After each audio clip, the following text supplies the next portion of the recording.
Kumusta naman ang mga na-traffic sa Tagaytay? Tagaytay to Tagaytay, 2 hours.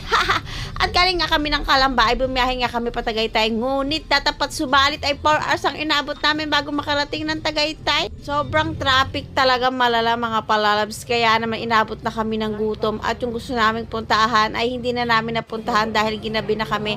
At talaga naman kahit saan ka pumunta ka mga restaurant dito, kainan, ay punuan talaga. Parang blockbuster movie lang. Kaya ayan, kaysa naman mabad trip kami, umuwi na lang kami, hindi na kami tumuloy at kumain na lang kami dahil talagang ayan, sa sobrang gutom namin, ubos, sold out ang pagkain mga palalabs. At dito nga yan sa Tapsi ng Bayan, medyo masarap din ang pagkain dito at saka affordable.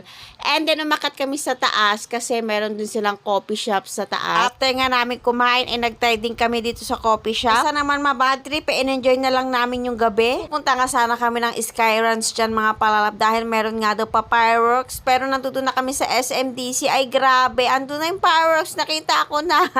Marami na nga nagsisiuwian dahil hindi na nga daw nakapasok dun sa Sky Ranch. So bumalik na lang din kami at kumain na lang dito at nag-decide na magkape na lang din. Enjoy na lang din yung gabi, ganon. Maganda nga rin dito sa kanilang second floor at third floor, tanaw na tanaw mo yung view, yung kalsada dyan, yung sa tapat ng mga prutasan at tindahan ng mga bulaklak, mga palalabs.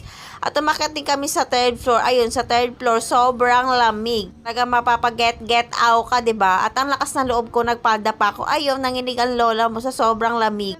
At masarap din yung kape nila dito. Nagustuhan ko dito yung kanilang hot chocolate. Parang purong-puro talagang chocolate. At meron din sila dito mga pastry, gano'n. Ang sasarap din. Kaya naman pag pumunta kayo dito ng Tagaytay at naghahanap kayo ng affordable, try nyo na rin dito mga palalabs. Kaya lang nga sa ganitong panahon, talagang napakaraming tao. Medyo matagal yung dating ng mga order dahil talagang maraming tao. Punuan talaga mga palalabs. Lalo na yung sa baba yung kanilang restaurant. Dito naman sa kape, hindi masyadong madaming tao. At ito na nga yung order namin mga palalabs. O siya, sige, magkakape muna kami. Salamat sa panunood.